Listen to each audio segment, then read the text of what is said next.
Okay, so this one's going to be pretty quick, I think. Oh, hi. Piggy is applying for the role of new shop dog. She's such a good piggy. We went out to the park, went for a swim today. She's doing well. Yeah, so it's all good. Yeah, come on in, babe. Okay, so somebody asked about what we're going to do to deal with the fact that the cowlings that I make were designed for a shorter center section and they don't reach all the way to the rear. First of all, they also asked about this front section. Here's how I dealt with mine.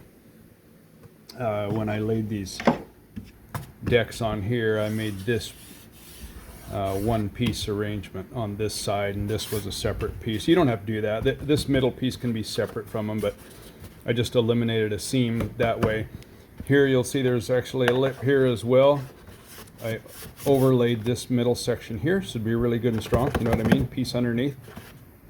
Additionally, I don't think I mentioned this before, when you're putting your decks on the side here, double this up. I got all done, right? And then lay another piece up underneath here and draw your arc on it and then glue it on there. I don't know if you can tell, but that makes that really, really strong. Because, you know, the first thing you're going to do when the boat goes dead or whatever on the water, you're going to grab it here to pick it up. Now, you got to make sure this is really good and stout.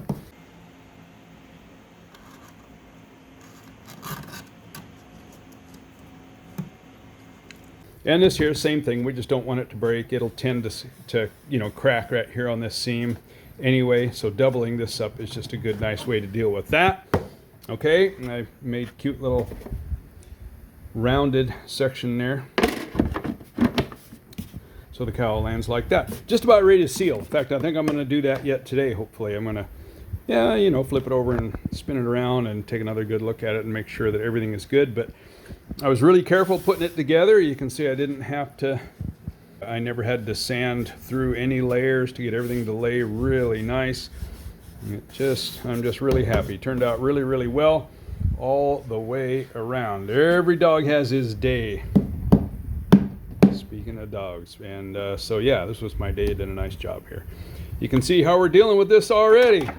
We're just getting rid of that. This section here, you recall if you saw my last video, go check it out if you want to see how to put magnetic mounts on your cowling. They're not on here right now. The mounts are all in place, but the magnets are right here, and they'll pull this down really, really hard. And it'll tend to cause this to bow because, again, it'll be drawing down tight. You don't want it pulling it way, way down, right? We tried to get it where it'll just hit nice and flush. But assuming that it'll have some downward tension right here in the middle of the cowling, we don't want this back part to bow after we've cut it. Now you can see it's nice and flat. In fact, I've predisposed it to arc slightly upward. I've done that by adding a, can you see it? There we go. Adding a piece of G10 on here. This 30 thousandths G10. You can use a piece of wood, whatever.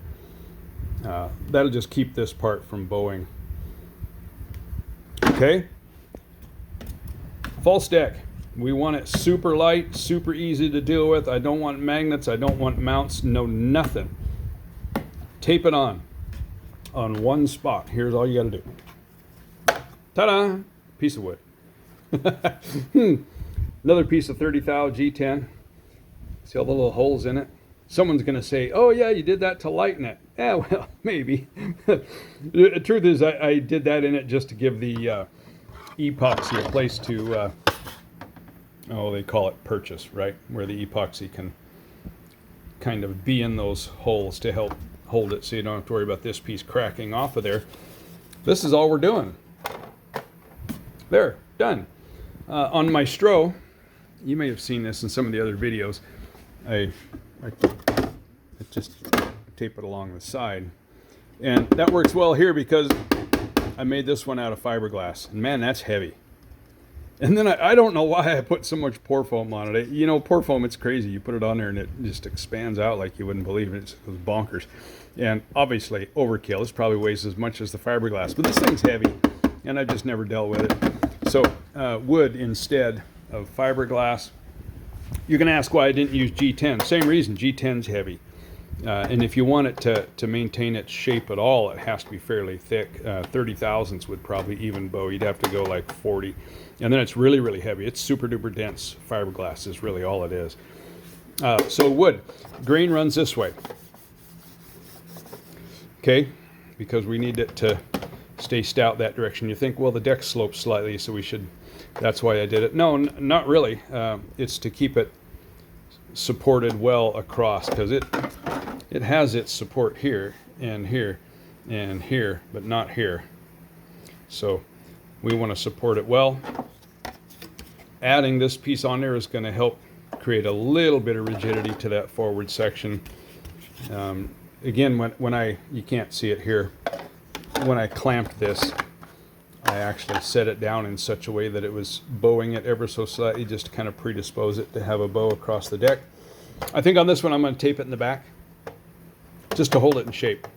You know what I mean? If I just taped it along this side here, I worry this corner is going to start coming up or something. But it's super duper convenient. All you got to do is tape it, flop it over when you're working on your strut or your adjusting pipe length or whatever. Flop it back. This piece gets held in place when you snap the cowling down, and you're done. Okay? Easy. All right. Reinforce it. Build your false deck. Seal it. Primer's next. Tomorrow? I got things to do. Maybe Saturday. All right. There you go, man. All sealed up. So we took our... well, that's not it. But we took our West Systems and thinned it with a lot of... No, I'm not. This isn't a celebratory drink. This is what I mixed it in. Estate sale. Sandra Lee, 12/10/43. Hey, if you're out there, Sandra, give me a call. I got your mug. Yeah, I went to an estate sale and I saw that and I thought, like all good boaters, I thought, oh man, that'd be a great epoxy mixing cup. And it is. So anyway, I squared epoxy in here and then thin it with this, with regular old denatured alcohol. Don't drink it. Not good. Tried it. Long time ago, guys. Long time ago. Thin it till it's like water. Spread it all over the boat. Go back right away. Wipe it all back off with some paper towels. And bingo. Gosh, it looks good. I'd run it like this if they'd let me, but the boat has to be painted yellow. So there's going to be yellow. There's going to be some wood. But I'm all out of excuses, man. Got to prime. Don't want to do it. Don't want to do it. Don't like to do it. Wouldn't be prudent. Man, looks fast sitting there. I really should just hang it on the wall. If you never run it, you never have to fail. Oh wait, almost forgot. A whole lot of you guys have been asking me to shoot videos about paintwork, and the truth is, I'm not good at it. I'm self-taught. I'm just winging it like the rest of you. You can do it. Lots of good YouTube videos on it. Mine are not those videos. I'll try. I'll do some stuff for you. So what I forgot to mention is before you seal it, take this is 320. You might start with 220. Okay, hit it with 220 first, then go with 320. Cut a bunch of strips and roll it up like this. They make great little handheld sanders. Get a whole bunch of them ready, because if you're like me, you'll sand a little bit and the paper will wear out and you just keep going because you're too lazy to go get more ready. So get a whole bunch ready off the get-go and sand all the wood really nicely. Take your time, sand it, go with the grain for a while. You can even cross the grain once you get up to the 320. You kind of don't want to do that in the coarse ones, because then you're standing the fibers up like crazy. You won't do that with the 320. You can do whatever you want, but don't do the whole traditional circle thing. It winds up showing through in the paint, believe it or not. So anyway, do a bunch of really nice sanding and then seal it. Okay, let's get it right. Do that first, then do that, then you're in this state, and then walk away for a day, and then we'll come back. I'll show you what we do next. All right, stick around.